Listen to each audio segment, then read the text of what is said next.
PRTU ఉపాధ్యాయ సంఘం ఆవిర్భావ దినోత్సవం సందర్భంగా రక్తదాన శిబిరం పాల్గొన్న కలెక్టర్ యాస్మిన్ బాషా. పిఆర్టీయు ఉపాధ్యాయ సంఘం ఆవిర్భావ దినోత్సవాన్ని పురస్కరించుకుని శుక్రవారం మధ్యాహ్నం 12:30 గంటలకు రక్తదాన శిబిరం నిర్వహించారు. జిల్లా కేంద్రంలోని విరూపాక్షి గార్డెన్స్లో ఇండియన్ రెడ్ క్రాస్ సొసైటీ సహకారంతో నిర్వహించిన రక్తదాన శిబిరం సందర్భంగా ఏర్పాటు చేసిన కార్యక్రమంలో జిల్లా కలెక్టర్ షేక్ యాస్మిన్ బాషా ముఖ్య అతిథిగా పాల్గొన్నారు. ఇంకా ఈ కార్యక్రమంలో ఇండియన్ రెడ్ క్రాస్ సొసైటీ జిల్లా కార్యదర్శి మంచాల కృష్ణ, సభ్యులు సిరిసిల్ల శ్రీనివాస్, టీఎన్జీఓల సంఘం జిల్లా అధ్యక్షుడు బోగ శశిధర్, రోటరీ క్లబ్ ప్రతినిధులు టీవీ సూర్యం, ఎన్ రాజు, పిఆర్టీయు జిల్లా శాఖ అధ్యక్ష కార్యదర్శులు యాళ్ల అమర్నాథ్ రెడ్డి, బోయిన్పల్లి ఆనందరావు, సంఘ నాయకులు జాలు మహేందర్ రెడ్డి, సంఘ సభ్యులు, ఉపాధ్యాయులు పాల్గొన్నారు. ఈ సందర్భంగా జిల్లా కలెక్టర్ యాస్మిన్ బాషా మాట్లాడుతూ విద్యార్థులకు చదువుతో పాటు తరగతి గదిలో క్రమశిక్షణ, వారి అభ్యున్నతికి సహకరించేది ఉపాధ్యాయులేనని అన్నారు. రోజు రోజుకు మారుతున్న ఆధునిక పరిస్థితుల్లో యువతను, విద్యార్థులను పెడత్రోవ పట్టించే మాదక ద్రవ్యాల నివారణలో ఉపాధ్యాయుల పాత్ర ప్రధానంగా ఉంటుందని అన్నారు. ఇందుకు జిల్లా యంత్రాంగంతో సహకరించాలని సూచించారు. ఇందుకు సంబంధించి జిల్లా విద్యాశాఖ అధికారికి ఆదేశాలు జారీ చేయడం జరిగిందని వివరించారు. ఉపాధ్యాయ వర్గాలు తరగతి గదుల్లో విద్యను బోధించడంతో పాటుగా గంజాయి, డ్రగ్స్ లాంటి మాదక ద్రవ్యాల నివారణలో పూర్తి స్థాయిలో సహకరించాలని జిల్లా కలెక్టర్ షేక్ యాస్మిన్ బాషా అన్నారు. ఈ సందర్భంగా రక్తదానం గావించిన ఉపాధ్యాయులను అభినందించారు. అనంతరం జగిత్యాల్లో 69 సార్లు రక్తదానం గావించిన కనపర్తి రవి అనే యువకుడిని సన్మానించారు.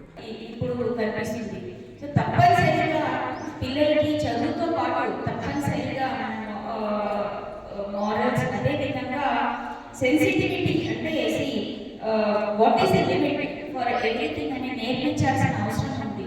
అదే హ్యాబిట్ చేస్తూ ఎడిక్షన్కి గురి చేయడం, చాక్లెట్ రూపంలో అది సప్లై చేయడం, ఇలాంటివన్నీ కూడా మనం ఈ మధ్యకాలం రీసెంట్గా మేము యాంటీ నార్కోటిక్స్ కమిటీ డిస్ట్రిక్ట్ లెవెల్లో కూడా డిఓ గారు, అదేవిధంగా ఇతర అంటే అదర్ కమిటీ మెంబర్స్, స్టేక్ హోల్డర్స్తో ఒక మీటింగ్ పెట్టుకోవడం జరిగింది.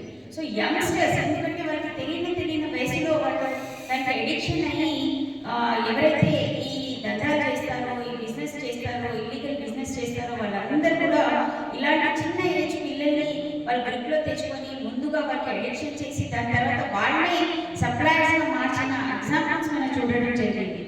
సో రీసెంట్గా ఒక ఇంటర్మీడియట్ అబ్బాయి ఇబ్రహీంపట్నం ఇంటర్మీడియట్ కాలేజ్లో అంటే అంత ఎడిక్షన్ అయిపోయి వాళ్ళ అమ్మ డబ్బులు ఇవ్వలేదు అని మధ్యలో తెలియన దీనిలో సూసైడ్ కూడా చేసుకోవడం జరిగింది. So that is the real challenges for all of us right now. So తప్పనిసరిగా ఈ స్టడీస్, అకాడమిక్స్తో పాటు ఇవన్నింటి పైన కూడా దయచేసి క్లాస్ రూమ్లో ఉండే పిల్లల్ని వాళ్ళ బిహేవియర్ కానివ్వండి, వీళ్ళ యాటిట్యూడ్ కానివ్వండి మనము గ్రహిస్తూ ఉండాలి. వాళ్ళ యాంటీ డ్రగ్స్కి సంబంధించిన కమిటీస్ కూడా మేము ప్రతి స్కూల్లో కూడా, కాలేజ్లో కూడా ఏర్పాటు చేయాలనేది డిసైడ్ చేయడం జరిగింది. సో వాటికి సంబంధించిన ఒక అంబాసిడర్ కూడా మీ అందరి సహకారంతో ముందు కూడా మనం చూసాం. ఏంటి సోషల్ మీడియాలో వచ్చే ఫ్రాడ్స్ గురించి టీచర్స్ కమ్యూనిటీ, అదేవిధంగా స్కూల్ నుంచి మంచి బ్రైట్ స్టూడెంట్స్ అంబాసిడర్స్గా పోలీస్ డిపార్ట్మెంట్ ద్వారా ట్రైన్ అయ్యి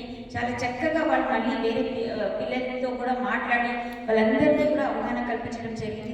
కాబట్టి అదే ఎగ్జాంపుల్గా మనం ఇప్పుడు కూడా యాంటీ డ్రగ్ కమిటీస్ అనేది ప్రతి దగ్గర కూడా, ప్రతి స్కూల్లో కూడా చేయాలి. అదేవిధంగా దానికోసం ఆల్రెడీ డిఓ గారికి ఆదేశాలు కూడా ఇవ్వడం జరిగింది. ఒక సైన్స్ టీచర్ లేకపోతే ఒక పీటీ టీచర్, దాంతోపాటు కొంచెం మంచిగా కమ్యూనికేషన్ స్కిల్స్ ఉండేవాళ్ళు. ఎందుకంటే ఒక పీర్ గ్రూప్లో డిస్కస్ చేసినప్పుడు, అదేవిధంగా ఒక క్లోజ్ మానిటరింగ్ కూడా పిల్లలు కూడా అరే నా ఫ్రెండ్ ముందు ఇలా ఉండేవాళ్ళు ఇప్పుడు డల్ అయిపోయారు, ఆర్ ఎక్కువ excitement, there are many such psychological symptoms or behavior changes that we see in such people. So అవన్నీ కూడా క్లోజ్ మానిటరింగ్ ఉండాలంటే తప్పనిసరిగా ప్రతి ఒక్కరిని స్టేక్ హోల్డర్స్ చేసి ఈ బాధ్యత మనం అందరం తీసుకుంటే ఇలాంటి డ్రగ్ అబ్యూస్ కానివ్వండి ఇలాంటివన్నిటి నుంచి తెలంగాణ రాష్ట్రాన్ని, అదేవిధంగా భావి తరాన్ని కాపాడే వాళ్ళం అవుతాం. కాబట్టి దయచేసి ఇలాంటి సోషల్ కాజెస్ పైన కూడా మీరు తప్పనిసరిగా భాగస్వామ్యం అవ్వాలని కోరుకుంటూ ఈరోజు రక్తదానం చేసిన ప్రతి ఒక్కరికి కూడా నా వైపు నుంచి as chairman Indian red cross Jagtial నుంచి ధన్యవాదాలు అర్పిస్తూ ఇంకా ఎన్నో మంచి కార్యక్రమాలు ఏఆర్టీ ఆధ్వర్యంలో చేయాలని కోరుకుంటూ నాకు అవకాశం ఇచ్చిన అందరికీ కూడా ధన్యవాదాలు.